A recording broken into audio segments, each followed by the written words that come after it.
de Cuenca, Guadalajara, y esta es la aldea de Noeda. Ahora creo que son 9 los habitantes que viven allí permanentemente.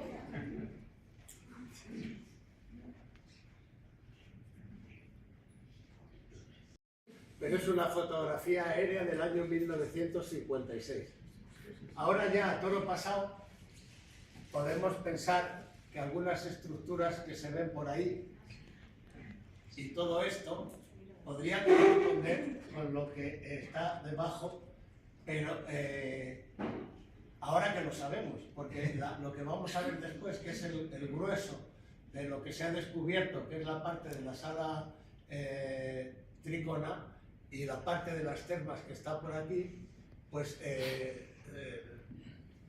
en aquel momento no se podían ver. Y como podrán ver ahora, si soy capaz de darle de nuevo al aparatito este, yo creo que sí se puede mover aquí. Podemos ver y comparar si realmente esto que veíamos son artefactos de la fotografía. En los años 56 una fotografía era tampoco que tuviese demasiada cosa, y entonces no podemos saber eso. Pero yo pienso que sí que ha captado eso. La fotografía era se ha puesto de manifiesto después como algo muy importante para descubrir muchos yacimientos arqueológicos. Pero en los años 56 creo que no se utilizaba mucho para eso. Bien, aquí es para situar la provincia de Cuenca y dentro de Cuenca cómo estaría situado Noeda.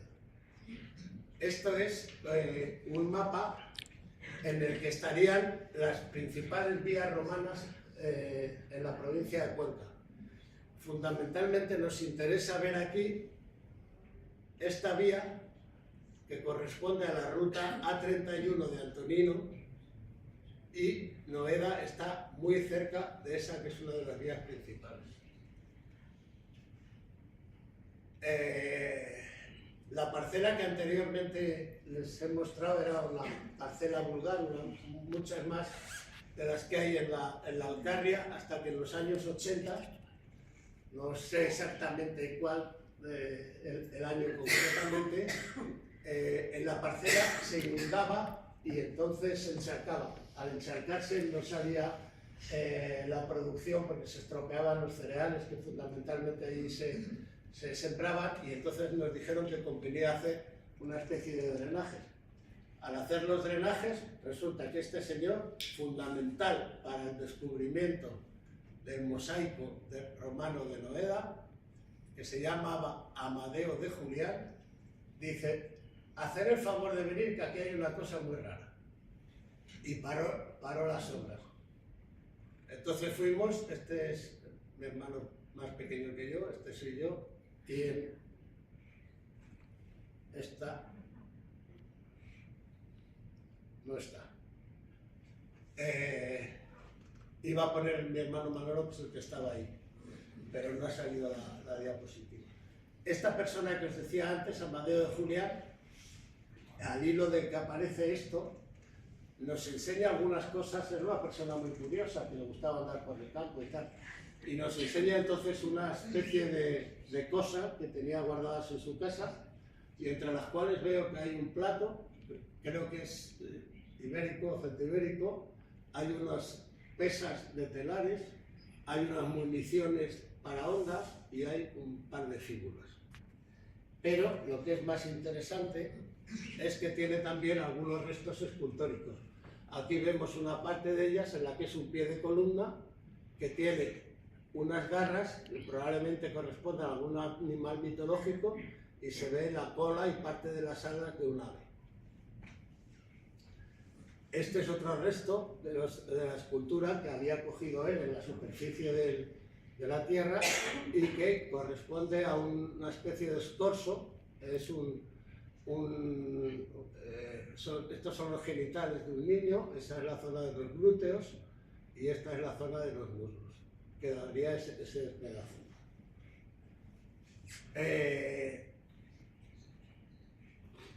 Por aquella época yo trabajaba en la atención psiquiátrica a los afectados por el síndrome tóxico. Y en el equipo que estaba trabajaba una persona, que es esta, mi mujer, María José, que trabajaba de psicóloga. Entonces, uno de los días que salíamos de una reunión en el Hospital de la Princesa, estábamos tomando un café y dijo, oye, pues tengo un tío que ha descubierto un mosaico en Palencia, ¿por qué no vamos de excursión y lo vemos y tal? Nos juntamos como 10 y fuimos a ver el mosaico de la Olmeda, el que ahora está más o menos disputándose la importancia junto al de Noeda de ser el más importante en la península. Entonces, en aquel momento fuimos allí y cuando apareció lo de Noeda, yo les dije, pues yo tengo una persona a la que podemos recurrir y que nos diga a ver de qué va esto. Total, que vino Javier Cortes Álvarez de Miranda, es la persona que descubrió el yacimiento de la Olmeda, vino a Noeda y nos dijo que realmente le parecía que era un mosaico tardorromano y que podría tener una cierta importancia. Pero a la hora de decir qué hacer, en aquel momento estaban empezando las autonomías, no estaban muy claras de quién dependían las cuestiones de esta índole, éramos 9 los propietarios entonces de esa tierra, y lo que nos aconsejó es, si esto se ha conservado durante tantos años, la mejor manera es taparlo y que se conserve hasta que esto sea de una persona y haga con ello lo que le parezca. 4, esa tierra pasa a ser de mi propiedad y entonces, como nos había recomendado Javier Cortes, nos dijo, cuando necesitéis algo, queréis hacer algo aquí, os pongo en contacto con una persona. La persona que nos puso en contacto fue con Dimas Fernández Galiano, que lamentablemente aquí tiene una postura que no nos permite verle la cara. Pero es la segunda persona por orden cronológico que ha sido importante en el descubrimiento del yacimiento de Noeda. Él, cuando vio las fotografías, supo que aquello tenía hasta suficiente importancia como para que se hiciese mínimo una campaña exploratoria. Tuvimos reunión con las autoridades provinciales, autonómicas y tal, y a mí la persona que más garantía me ofreció fue precisamente Dimas Fernández Galiano. Él procuró conseguir los fondos para hacer una campaña y cuando ya aquello estaba medio en movimiento, pues yo estaba encantado de la vida, pero a la vez me entró un poco de, por no decir, mucha preocupación. Porque resulta que si con los fondos de los que él disponía en la campaña de excavación no se daba con el mosaico, pues entonces él había dispuesto, para que no se perdiese el dinero, que fuese a un yacimiento de Zaragoza, donde había un mosaico de las bodas de Cadmo y Armonía, que podía requerir también que ese dinero se utilizase para ello. Yo entonces empecé a partir de ahí a buscar referencias, porque claro, cuando se tapó el mosaico, Amadeo era partidario de dejar una señal, pero yo no. Yo dije no, porque si aquí ya viene la gente con los detectores de metales, a poco que vean, a él le encantaba poner señales que eran los sacos de abonos rojos, que eran muy llamativas, y digo, estos se meten aquí y nos dejan así. Hay que taparlo y bien tapado. ¿Cuántas veces me acordé de aquello? Porque dije, si tuviese alguna señal, porque ponerse a buscar en 50.000 metros cuadrados a ver dónde demonios está el mosaico, yo le preguntaba y unos me decían que estaba en una parte de aquí de la parcela, otros que estaba por aquí, en fin. Entonces me dediqué a buscar referencias. La única referencia que tenía fiable era esta fotografía, y era este mogote y esta fila de árboles que hay por ahí. Entonces yo empecé a tratar una especie de lo que yo llamaba línea caliente, que trataría de delimitar más o menos una franja de la parcela que fuese asumible de buscar. A partir de entonces, yo siempre que iba por allí, y a veces iba incluso a propósito, terminaba yendo a la parcela, y a buscar, a mirar y a ver. Pero nada, esta es otra de las fotografías que solía hacer al amanecer o al atardecer, porque parece que las sombras son mucho más relevantes y permiten detectar mejor este tipo de cosas. Busqué a pie, como veían antes, y también por por las fotografías aéreas a ver si encontraba algún tipo de resultado. No fue así hasta que uno de los días que estaba buscando, llevaba ya toda la mañana dándole vueltas y era como la hora de comer. Yo estaba en una situación parecida a las veces que he ido a buscar hongos, solo distingo los níscalos y no encontraba ni uno. Y entonces ya decía, bueno, pues ya a punto de irme a comer. Y de repente me fijé en unos montoncitos que había en la parcela, estaba llena de montoncitos de estos. Y dije, anda, si los topos viven debajo de tierra, pues a lo mejor cuando salgan a la superficie sacan algo de lo que hay ahí debajo y no tenemos que andar cavando. Bueno, empecé a mirar montoncitos y al quinto o sexto montón empezaron a aparecerme ya, pude descubrir ya esos cuadraditos de piedra con los que se hacen los mosaicos.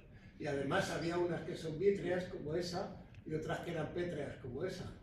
Con lo cual ya dije, bueno, tenemos mosaico y seguramente tenemos mosaico figurado, porque las teselas vidriadas normalmente se utilizan mucho más en los mosaicos figurados. Aquí pueden ver la diferencia que hay entre la parcela hermana, que es esta, y la parcela del mosaico. Esto debía de ser noviembre, según tengo señalado ahí, y esto estaba ya, este campo estaba ya sembrado y estaba germinado y la siembra estaba creciendo. Aquí, por el contrario, como pueden ver, esta parcela llevaba 20 años sin cultivar y empezaban a aparecer ya especies arbóreas, algunas de ellas ya con una altura considerable.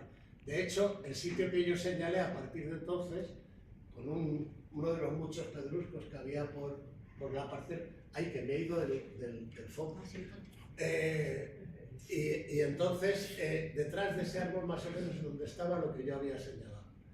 A partir de entonces ya se había conseguido la financiación para empezar una excavación y aquí ya están de nuevo Dimas, ahora sí lo podemos ver aquí, que está de espaldas, y Jorge Vela, que es el que era el director de la primera empresa que se hizo cargo de la campaña de excavación. Aquí están de nuevo los dos, como han visto, con una serie de cintas métricas y tal, haciendo su trabajo. Esto es el día 10 de diciembre ya del año 2005. Y esta es la primera cata que se hace en el yacimiento. Yo no sé si por mi antigua dedicación a la obstetricia, o por qué, o por una mente calenturienta o no sé qué, pero a mí me recordó el pubis recién rasurado de una parturienta a punto de parir. Y entonces, efectivamente, aquí tienen al equipo de comadronas y de obstetras que asistió al yacimiento. Entre medias apareció este primer resto de una estatua que corresponde a una Venus, y aquí tienen ya el cartelito indicando la excavación ya en marcha. Esto, para que lo sepan ustedes, es un mosaico. Eso me dijeron a mí en aquel momento, pero yo dije, un mosaico, vale. Resulta que luego cuando lo limpian, lo que aparece es esta zona. Y ahí ya dije, es un mosaico. El mosaico lo que tenía era una primera mano que parecía sujetar el traste de una guitarra, pero que luego ya cuando apareció eso se denotaba que era una antorcha. Aquí tenemos el personaje cuya cara es la primera que aparece en las excavaciones. Con gran regocijo para una de las restauradoras que dijo primero, era como una cosa maravillosa, la constatación de que ya teníamos ahí un mosaico y que el mosaico era figurado. Aparte de la hercúlea figura esta, que como pueden ver iba vestidas con unas ropas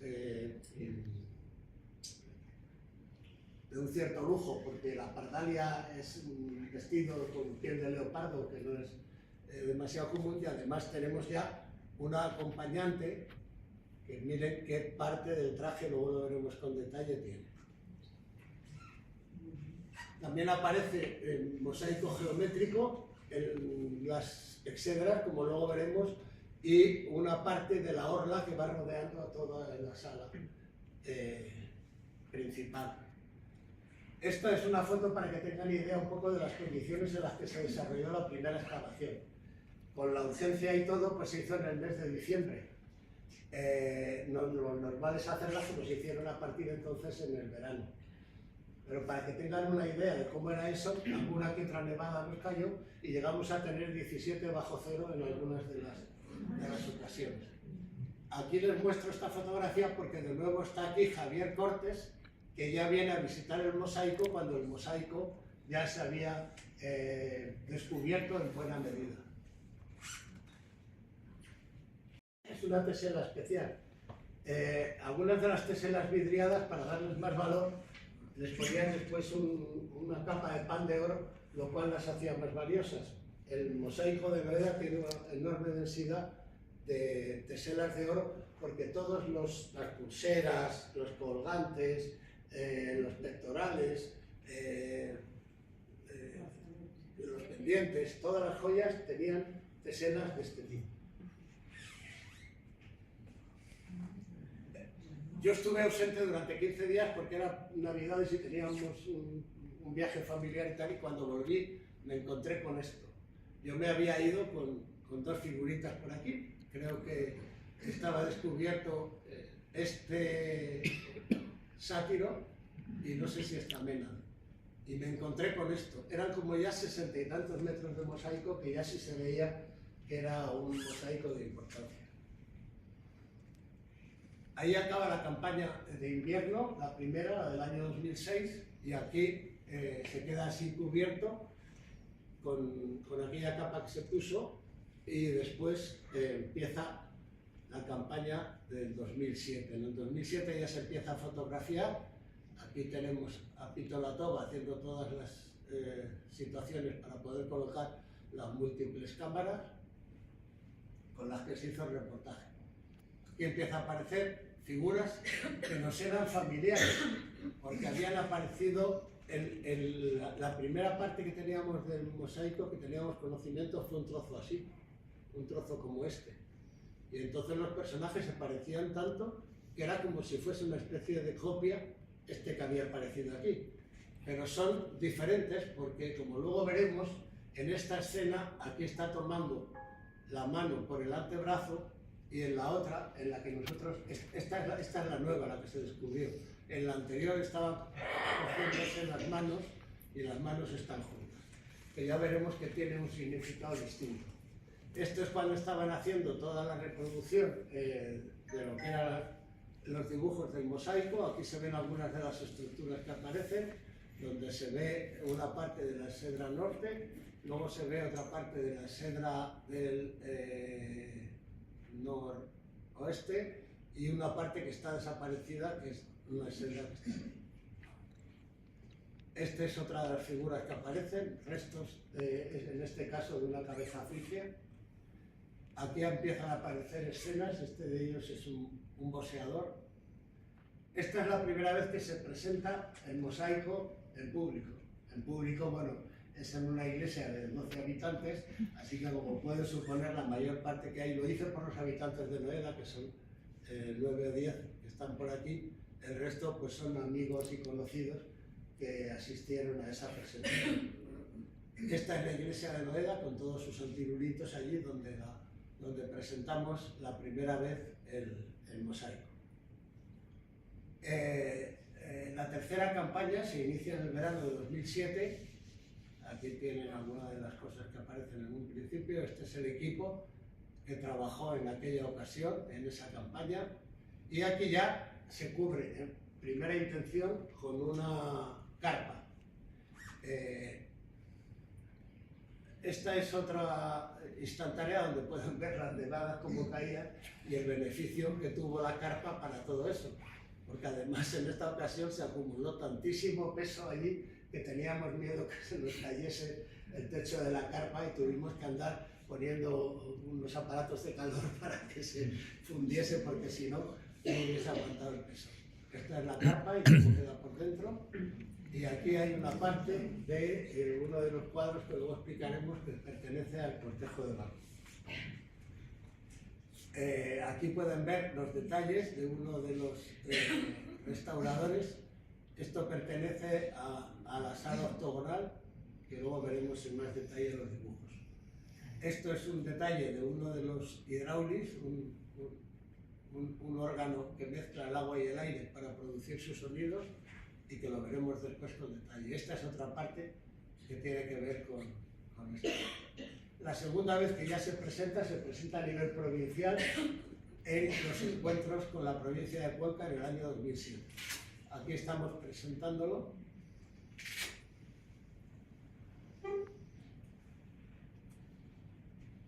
Y en esa oportunidad se escribe el primer libro sobre el mosaico, que lo escribí yo y lo publicó la Diputación de Cuenca, que es este. Como ven, le llamé crónica personal de un alumbramiento, por lo que ya les he explicado anteriormente. Estas son las primeras noticias que aparecen en la prensa local. Esta es de nuevo la carpa, cuando ya estaba prácticamente todo descubierto, que permanece tapado con sacos de arlita para protegerlo, porque a pesar de la carpa, las inclemencias del tiempo ahí eran tremendas. Esta corresponde a la cuarta campaña, en el verano de 2008, y ya en esta ocasión se exploran lo que son las termas. Las termas, que luego hablaremos de ellas, son unas termas monumentales que tienen todo lo que los componentes de las termas, frigidarium, epidarium, etc. Aquí tienen lo que es el descubrimiento principal y el que le ha dado fama hasta el momento al yacimiento de Noeda. Se trata de una sala trícola o triabsidiada, de las cuales se conservan dos de las exedras y la tercera desapareció por los daños del arao, que aquí ven que se puede ver muy bien cómo se ven las filas de los araos. Y es tremenda porque tiene cerca de 300 metros cuadrados, con unas cerca de 170 figuras, la mayor parte de ellas de tamaño natural y de una riqueza cromática y tal, y de una conservación estupenda. Esta es una de las exedras, esta es otra de las exedras, y esta es una habitación octogonal a la que se tiene acceso desde la sala principal. Aquí vamos a ver con detalle cómo está constituida por unas cráteras, de la cual parten una especie de arcos florales, de arcos florales que van llenando todo el espacio. Lo interesante de esta sala octogonal es que, aunque aquí no lo podemos ver, tiene como hasta 1,5 metros de estucos que están perfectamente conservados y que es el adorno que tenía originalmente la sala. Aquí pueden ver las dimensiones de la sala. Este sería el mártir por el que se tendría entrada a la sala principal. Más o menos en el centro habría una especie como no de piscina, porque no es para bañarse, pero de un ornamento acuático que tiene alrededor unas escenas marinas, de las cuales luego las podremos ver. Aquí tienen ustedes el primer edificio que se construyó para cubrir ya de una manera permanente la zona de la que les he hablado. Esto es a la entrada del yacimiento, está utilizado para la recepción de visitantes en la actualidad, y aquí tienen ustedes cómo queda toda la constitución de ese núcleo del que estamos hablando. De entrada tenemos lo que está llamado aquí como zona G, que ahora después iremos viendo cada una de las zonas. Aquí estaría la parte de los adornos de agua, En estos lados estarían dos zonas que son prácticamente bastante parecidas, casi se pueden superponer. Luego aquí hay una zona que corresponde con lo que es una historia de Paris y Helena, y aquí todo un cortejo báquico. Esta es la escena que en un principio, contagiados porque habíamos todos los frigios que veíamos allí, eran Paris y Helena, pensamos que podía haber sido también una continuación de la escena de Paris y Helena. Pero efectivamente, al compararlo con este mosaico que se encontró en Hama, parece que era, y está actualmente en el Museo de Damasco, aquí se ve con bastante claridad algo que representa dos cuadrigas que están compitiendo por una carrera. Y se ven unos personajes, y aquí no tenemos ninguna duda porque vienen los nombres de los personajes en griego. Entonces, ya que ahora lo manejo bien, vuelvo atrás. Esta sería la escena de la cual el final está perdido por los daños del arado. Pero todavía conservamos de todo lo que sería la escena una primera parte que está dominada por esta zona, más o menos, una zona intermedia que sería esta, y una zona del final que tiene, bueno, del final no del todo, porque aquí probablemente esa escena nos diese información sobre algunos otros personajes que es posible que pudieran aparecer. Pero lo que tenemos a día de hoy, hay acuerdo, aunque últimamente he leído una cosa de dos catedráticos de Salamanca que plantean una cuestión que es bien interesante. Luego la contaré, y lo contaréis a ver qué os parece. Esta se define como la escena de Enómao e Hipodamia. Enómao era un rey que tenía una hija Hipodamia, a la que parece que solicitó su mano un personaje que es Pelops. En la mayor parte de este mosaico no hay nada que no tenga su intención y que no quiera darnos notas sobre lo que quieren representar. Otra cosa es que hayamos llegado a saber de verdad lo que quiere representar. Pero desde luego descuidaos en la forma de hacer el mosaico y en darle la intención, no es eso. Si se fijan, ahí hay una mano que está como sobre el trono cerca, como para, si hace falta, sujetar al padre en a ver lo que va a decir. Aquí hay un padre al que se le está pidiendo la mano de una hija y que le está dando así como en el brazo, como diciendo, ten cuidado. Y aquí tenemos una mano de Pelops que está así como diciendo, me lo tengo que pensar. El hecho es que lo que le propone Enómao a Pelops es, vale, tú quieres la mano de mi hija, muy bien, pues vamos a hacer una carrera de cuadrigas o de vigas, porque algunos del mito dice que eran dos caballos, aunque aquí están representados cuatro. Tenemos que hacer una carrera. Enómao disponía de dos yeguas que eran las más veloces de toda la zona. Con lo cual, entonces, finalmente, Pelops decide acceder a medir la mano de la hija de Enómao, pero no sin asegurarse un poco las cosas. Y entonces coge a Mirtilo, que era su auriga, y le dice que si hace alguna trampa para que gane, le dejará que se acueste con Hipodamia y le ofrece no sé cuántas cosas más. Entonces Pelops coge las pezoneras de bronce del final de los ejes del carro y las hace, en vez de bronce, con una cera de miel que tiñe un poquito de marrón. Lógicamente, en el momento que ha empezado a friccionar los ejes, al poco tiempo, no sé cuántas vueltas habrían dado, alrededor de toda esa espina que vemos ahí figurada en el mosaico, el caso es que el carro de Enómao pierde una rueda, Enómao cae y muere. De Enómao podemos ver poco, solo dos. Si ven las rodillas curvadas de sus piernas, se supone que aquí está la espalda y aquí está la cara y aquí está Mirtilo atendiendo. Es lamentable y está muy bien reflejada por lo que les decía antes. Fíjense los caballos cómo están. Los caballos están como vencidos, con la cabeza gacha, como caídos. Fíjense qué diferencia con los caballos triunfantes que están con todas las cabezas erguidas, con sus ramos de laurel y con todo. Esta es la escena del triunfo, digamos, de Pélope e Hipodamia. Seguro que se me olvida alguna cosa. Esto es muy importante, esto no está ahí porque sí, digo. Esto no está ahí porque sí. El problema era que si perdía en la carrera Pelos, le tocaba quedar como estos.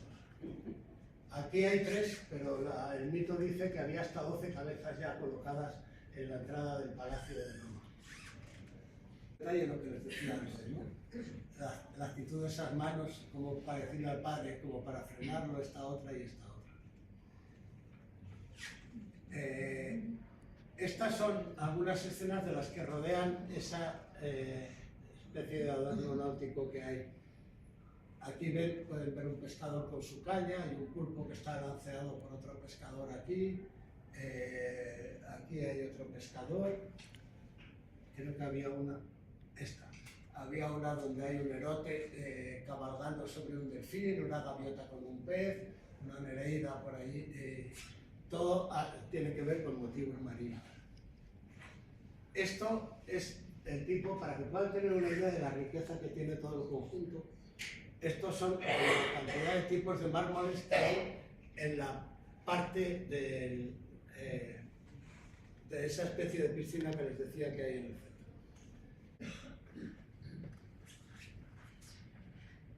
Aquí tenemos uno de los laterales de lo que era el centro ese de la sala principal, donde vemos ese órgano al que antes hacía referencia, el Hydraulis. Aquí hay otros 3 personajes, como pueden ver. Estos parece que pertenecen al aspecto musical porque el zapato que lleva ese no es normal, en la otra se ve mejor y parece que era usado para llevar el compás con el pie de todo el conjunto. Aquí están 2 músicos más, no, un músico más, una de ellas con un doble aulós, y luego aquí un personaje que no parece un músico, pero que está y forma parte de la escena. Este personaje, con una serie de representaciones antropomórficas dentro de su destino.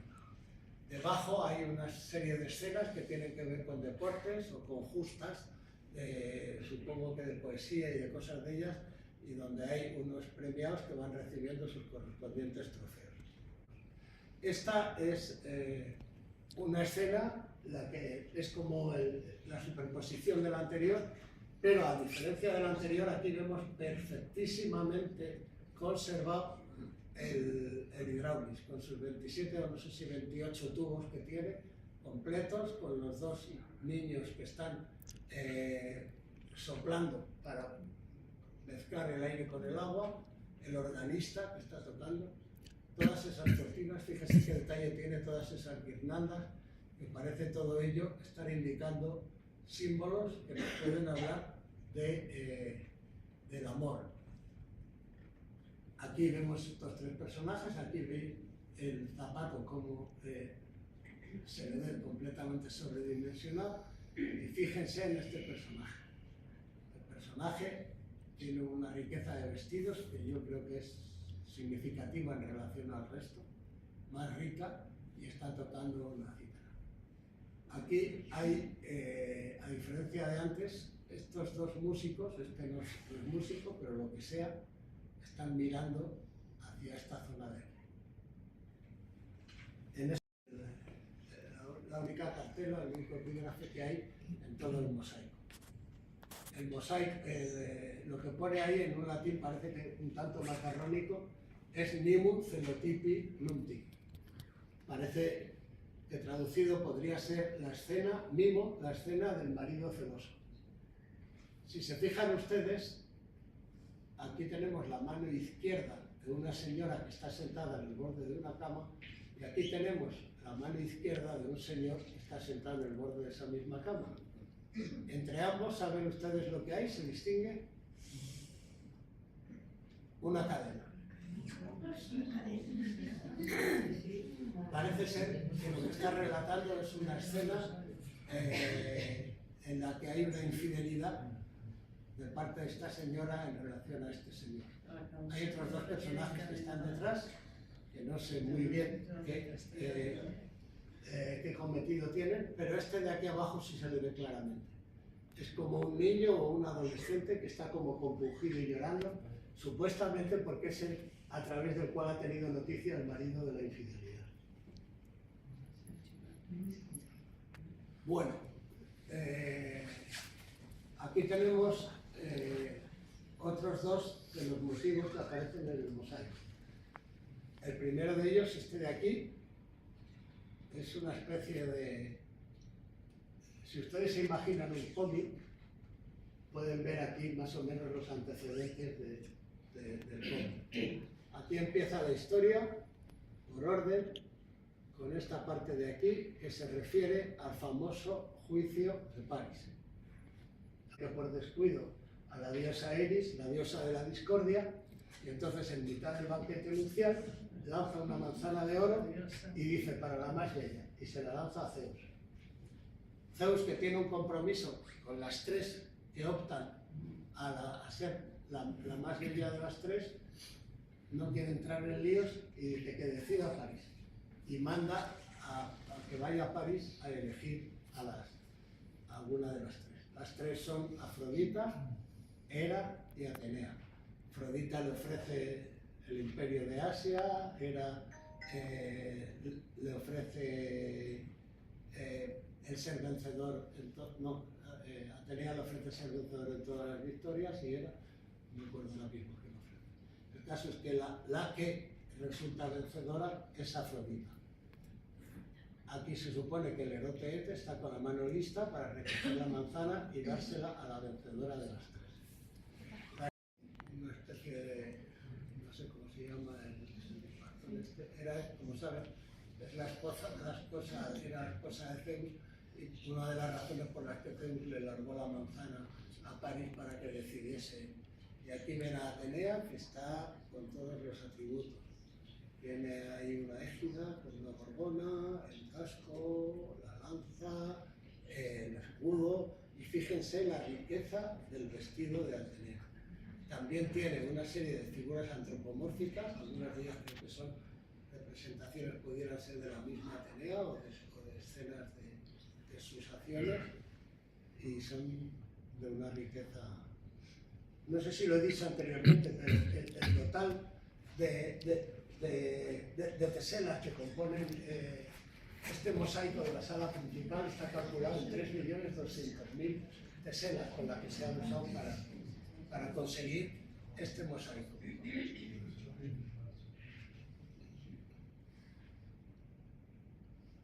Con lo contento que estaba yo. ¿Qué pasa?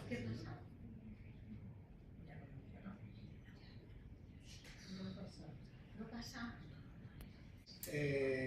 Dionisio Baco, que está vertiendo vino sobre la tierra. Es una muestra clara de un triunfo, se supone que en este caso era sobre los indios.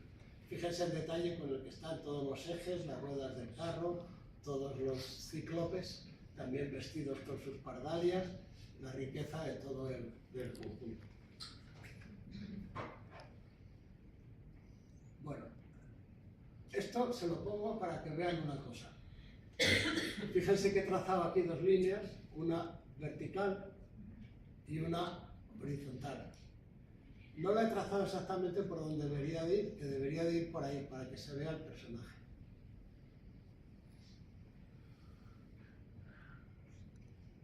Si ustedes se fijan y tratan de ver esto que es un suelo y lo transponen como si fuese sobre una pared, y esa pared se la imaginan con lo que nosotros vamos viendo, que criados en el cristianismo, en las iglesias siempre había una situación donde ya como había monoteísmo, el personaje era Jesús, en el centro. Aquí todavía, aunque ya había entrado el cristianismo y se estaba imponiendo en esta época, todavía quedaban algunos restos, y sobre todo en sitios donde no era Roma, donde se hacían cultos a algunos de los dioses anteriores. Yo pienso que eso no es por casualidad, y que aquí el que pide que le hagan el mosaico creo que quiere darle un giro principal al dios Baco, a Dionisio. Pero creo que hay otro transversal que podría tener con Apolo Citareo. Y que estas de ahí podrían ser algunas musas, la musa de la danza, la musa de la música, la musa de la poesía y una serie de cosas. Pero este es el primer libro, el segundo, el que lo publiqué. Aquí pueden ver restos de opus sectile, que ya no es el opus verbiculatum, no son teselas pequeñas que se utilizan, sino bastante más grandes y que están situadas tanto en las termas como en la sala principal, de la cual hemos visto. La parte de debajo eran mármoles y luego venían estufos y pinturas. Aquí ven, esto ya estamos en las termas, y aquí ven la cantidad de mármoles que hay en las termas. En las termas ya no eran 14, sino 29 tipos de mármoles los que hay en ellas. Todos ellos venidos de toda parte del Imperio Romano, tanto oriental como occidental. Les traigo esta fotografía porque es la primera vez que se presenta a la comunidad académica el mosaico dentro de unos seminarios internacionales de mosaico romano que organiza la profesora Luz Neira, y a la cual tuvo la gentileza de invitarnos para presentarlo allí. Esto sigue siendo lo mismo. Esta es una exposición que tuvo lugar en Toledo a nivel nacional sobre el mosaico, en la que había unos paneles que explicaban bastante bien todo lo que había supuesto. Esta es una exposición que se hace en el 2019 en Cuenca, en la que se reprodujo en el suelo de la exposición, en un linoleum, bastante fielmente todo lo que era el mosaico de ahí, por lo cual daba gusto porque estabas pisando aquello. Esta es una muestra de algunas de las 500 y pico fragmentos escultóricos que han aparecido en el yacimiento de Noedes. Bien, y ahora la segunda parte. Les he hablado hasta ahora del descubrimiento y ahora queda la parte de la situación actual del yacimiento. Como pueden ver aquí, esta de nuevo es la parcela que hemos visto desde el principio. El total de la parcela sería esta. Y aquí pueden ver ya dos cosas. Una, esto que es lo que es la entrada, la recepción de visitantes. Esta parte, que vista desde el aire choca y no parece que corresponde a lo que es la cubrición de las termas. Esta otra parte es una excavación que está a medias, están trabajando ahora en ello, y que la han llamado el Salón del Reino, pero yo no termino de entender muy bien esto, porque con la riqueza que tiene esta sala, que haya otro de las mismas dimensiones prácticamente aquí pegado, que no tiene mosaico en el suelo porque se ha llegado hasta el fondo, y que lo único que se ha encontrado es un trozo de pie de bronce aquí y un horno que yo creo que ya es de época musulmana, pues no se sabe muy bien lo que es. Como ven, hay algunas catas que se hicieron en su momento buscando algunas cosas, pero que no han resultado fallidas porque se han encontrado estructuras y cosas, pero el problema que hay es que al encontrar aquí la joya que han visto ustedes que tenemos, pues resulta que tenemos unas cuantas hectáreas que vienen por aquí, que aquí hay constancia de que hay dos necrópolis y tal, pero están absolutamente inexploradas por mor de que todo el dinero que va, pues va para esto. Afortunadamente, creo que estamos a punto de que se puedan visitar estas termas. Esto es el primer proyecto que hicieron, fíjense, le llamaron el Guggenheim de la Alcarria. Y yo me opuse a ellos y les dije que yo quería una Icurriña en mitad de Castilla-La Mancha, porque tiene los colores de la Icurriña, no tiene nada que ver con eso. Y además, ¿por qué Guggenheim? Tal.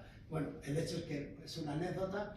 El edificio que cubre ahora mismo el yacimiento es este, creo que está mucho más adaptado, está cubierto con madera de la zona, tiene una estructura, está pensado para que fuesen con los siguientes descubrimientos. Aquí ven cómo está señalado, no se había excavado todavía el llamado Salón del Reino. Fíjense cómo está de pegado ahí, una cosa un poco. Y entonces este ya sí, ya tiene una forma que está pensado para que fuese modular y que si se fuese extendiendo los descubrimientos se fuese haciendo una cubrición parecida. Lamentablemente, supongo que son problemas técnicos. Ven aquí cómo se han creado unas balconadas que ya se le puede ver alrededor de todo el mosaico, y yo creo que eso sí que creo que está bien hecho en esta segunda intención. De manera que afortunadamente corrigieron esa primera cosa que en principio era un poco... Esta sería una recreación tridimensional de cómo sería el suelo que hemos visto, que sería este, con sus exedras, con los triclinios, y esta sería la entrada a la sala principal. Esta es la planta de las termas antes de ser cubiertas, y esta es las termas ya como van a estar, y que creo que, si esta vez es verdad, a principios de julio se podrán ver ya desde dentro. Se ha hecho una recreación, a mi modo de ver, muy afortunada desde el punto de vista arquitectónico, donde se ha recreado un poco, se han creado volúmenes y se ha hecho una cosa telemétrica, donde con unas mallas de acero se han hecho, y yo la he visto, no la he visto de noche, que creo que es espectacular, pero de día también es algo impresionante. Y esta es lo que sería una recreación en 3D de cómo serían las termas. La superficie que tienen las termas son 900 y pico metros. Hay que tener en cuenta que esto se supone que es una villa romana, y las termas son mayores todavía que la de la ciudad más grande romana que hay en la provincia de Cuenca, que es Segovia. Con lo cual pueden tener idea del poderío que tenía el señor que construyó esta villa. Esto sería la reconstrucción volumétrica, pero con un corte aquí para ver el interior, cómo sería con los hornos para calentar los distintos departamentos, y esta sería el edificio que cubriría las termas.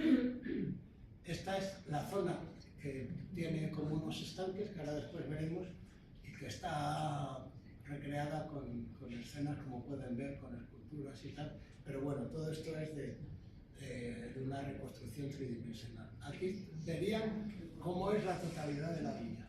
La totalidad de la villa, estas serían las termas, este sería la sala principal, aquí estaría el peristilo de la villa, y aquí estaría toda esta zona que está adornada con 4 estanques, de los cuales iría cayendo el agua de unos a otros, y que sería como una especie de zona de recreo. Se extiende ya, Babi es una de las mejores especialistas en mosaicos romanos, en las que se felicita por haber pasado un día de otoño tan agradable y haber visto los mosaicos que le impresionaron, y dice que son los más impresionantes no solo de España, sino de todo el Imperio Romano.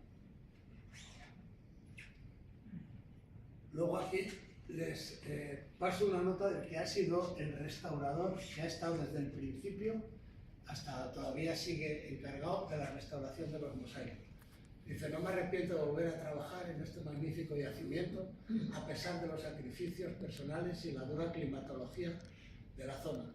El equipo de restauración es de los mejores con los que he trabajado, y siempre es gratificante reencontrarse con nuevos amigos y viejos conocidos.